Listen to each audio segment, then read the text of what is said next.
It's the most comforting and encouraging Bible truth for our day, yet it's also the most ridiculed one.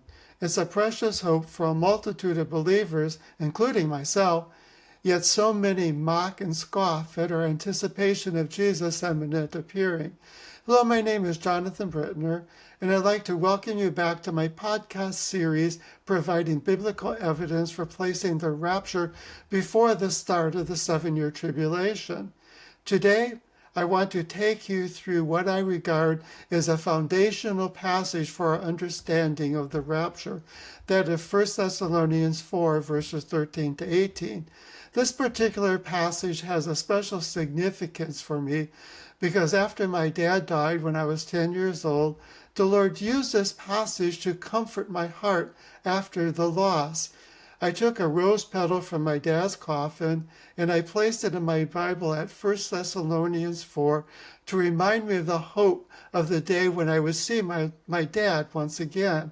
I'll begin by reading the entire passage, 1 Thessalonians 4, verses 13 to 18, and then I'll come back and we'll go through the passage verse by verse. Beginning in verse 13, "But we do not want you to be uninformed, brothers, about those who are asleep, that you may not grieve as others do who have no hope.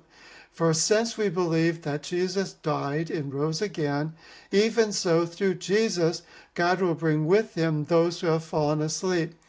For this we declare to you by a word from the Lord, that we who are alive, who are left until the coming of the Lord, will not precede those who have fallen asleep.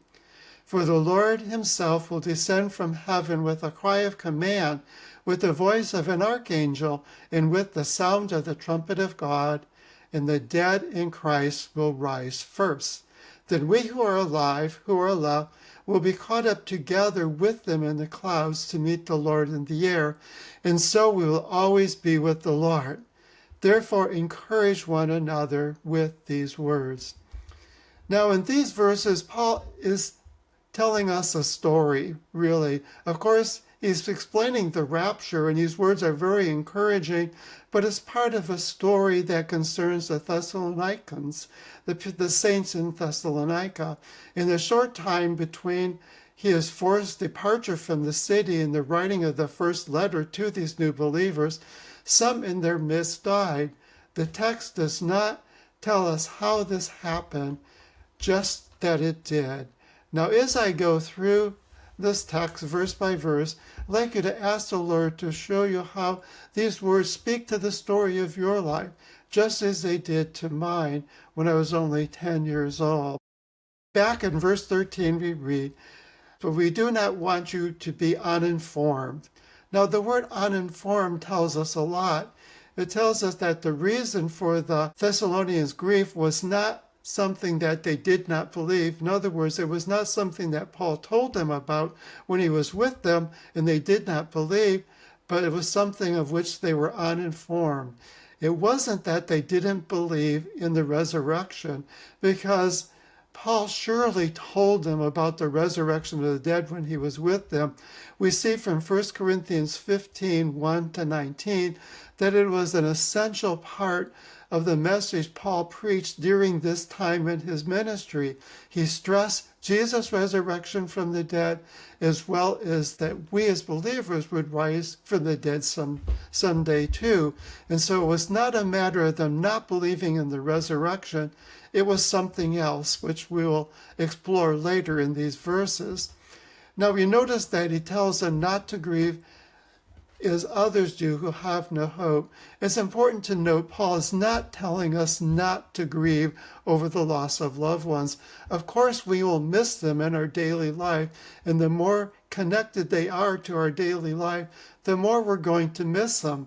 When my dad died at the age of 10, I missed him in my daily life, but somehow the Lord used the words of this passage to spark hope within me. So I missed him, I grieved for the loss, but I also had hope. So he's not telling us not to grieve, he's just telling us not to grieve as those who have no hope of seeing their loved ones once again. Okay, down to verse 14, where Paul writes, "For since we believe that Jesus died and rose again, even so through Jesus God will bring with him those who have fallen asleep. And here we have the first clue as to what was troubling these believers in Thessalonica. For there, Paul writes that the believers who had died will take part in the rapture from the very beginning. They will be with Jesus when he comes. When God sends Jesus back to get his church, to get us, he's going to include these dead saints, those who are died in Christ, with Jesus. They'll come with him, and we will meet them all in the air, as we'll see later in the passage. And notice how Paul brings in the gospel. He says, "For we believe that Jesus died and rose again." That is the essence of the gospel, that Jesus died, he rose again, and he's coming back for us someday. That's the essence of the gospel, and I believe our hope in meeting Jesus in the air is also an essential part of the gospel hope that we have in him. It's all because Jesus shed his blood on the cross for us. Now notice verse 15, where Paul writes, "For this we declare to you by a word from the Lord, that we who are alive, who are left until the coming of the Lord, will not precede those who have fallen asleep." And here again we have a greater insight into what was troubling these believers in Thessalonica, why they were grieving for their loved ones in the church who had died. Somehow they believed that they would miss out in the rapture of the church. You might be wondering why these believers would be so troubled about those who had died in their midst. I believe it goes all the way back to the way Jesus explained the rapture when he was in the upper room with his disciples. And we read this in John 14, verses 2 to 3, where Jesus said, "In my Father's house are many rooms. If it were not so, would I have told you that I go to prepare a place for you? And if I go and prepare a place for you, I will come again and will take you to myself, that where I am, you may be also." So there, Jesus was beginning to tell his disciples, to tell us about the rapture, and he described it in terms of a first century Galilean wedding. Amazing as it might sound, when a man and a woman wanted to get married in first century Galilee, it started with a betrothal ceremony where the man would gather the town together along with the woman he wanted to marry, and he would present the woman he wanted to marry with a cup of wine. If the woman took the cup and drank the wine from the cup, that signified that she was agreeing to his marriage proposal. And to solidify it, to confirm it, she would give the cup back to the groom, the prospective groom, I should say, who would drink from the cup. And that would be the confirming of their marriage agreement. From that point on, they were betrothed. In the eyes of the law, they were actually legally married, even though the marriage would not be consummated for some time later. And after that was over with, the groom would say two things that are very relevant to our discussion here. The groom would tell the bride that he was going to prepare a place for them in his father's house, which was a custom in first century Galilee. And secondly, he would tell his prospective bride that he would not drink of any wine until the marriage feast. Can you see how this relates to Jesus in the upper room? He told his disciples that he was going to prepare a place for them, which is exactly what grooms did in first century Galilee. They went and prepared a place for their bride, and then later they came and got their bride, typically in the middle of the night, and brought their bride to the place they had prepared for them. And all about the drinking of the cup of wine, well, that also signified a first century marriage in Galilee. And so if you can imagine the disciples telling Paul later about Jesus' words in the upper room, and we know that Paul knew a lot about what Jesus taught during his ministry. And so when Paul was originally at Thessalonica, he would have described the event we know as the rapture in terms of a groom coming for his bride, in terms of a first century wedding. Well, when you think about a wedding, dead people do not participate in it. I'm not trying to be funny here, but Suppose that Paul went there and described the rapture to these first century believers in precisely the same way that Jesus described it in John 14:2. So then the Thessalonians would have no context in which to place their dead. That would leave these believers in Thessalonica with no context in which to understand how those who had died in their midst would participate in the rapture.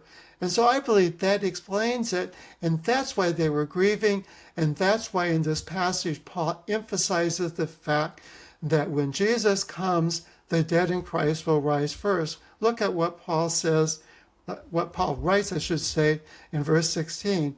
For the Lord himself will descend from heaven with a cry of command, with the voice of an archangel, and the sound of the trumpet of God, and the dead in Christ will rise first. Notice, the dead in Christ will rise first. Do you see how he emphasizes that?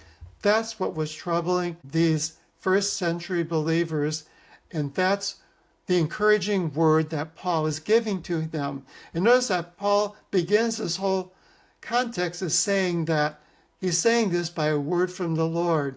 And I believe that when Paul heard that these new believers were troubled about the fate of the dead believers in their midst, that the Lord gave him this new revelation that yes, the dead in Christ would rise first, and then we get to verse 17 where Paul writes, and we who are alive, who are left, will be caught up together with them in the clouds to meet the Lord in the air, and so we will always be with the Lord.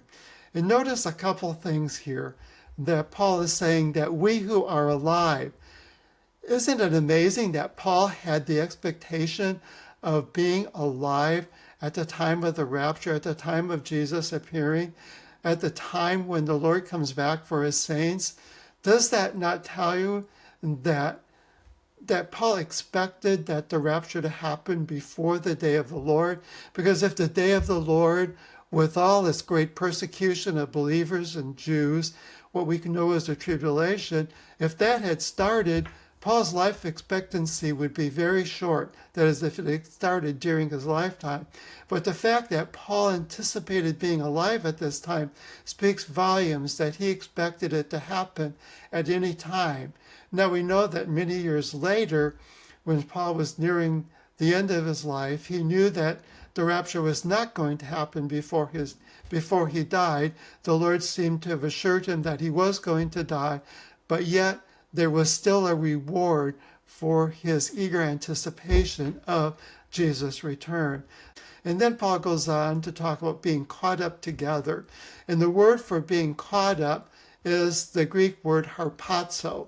And it has the idea of being snatched up, of being caught up to meet the Lord in the air. And that Greek word harpazo was the word that way back in 400 AD, Jerome, when he was translating the Greek text into the Latin and what we know as the Vulgate, used the word rapturo to translate the word harpazo.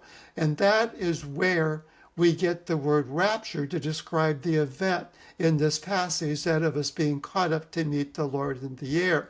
And amazingly, in the 1600s, just 100 years after the Reformation, English Bible scholars began using the word rapture to describe the event in these verses, to describe that of us being caught up to meet the Lord in the air. Now, I'm not saying that they necessarily believe in a pre-tribulation rapture, but isn't it interesting that they were using the word rapture 400 years before our time to describe the event in this passage? And now we get down to verse 18, where Paul writes, therefore encourage one another with these words. And these words are so encouraging. I come back to these words many times during the year.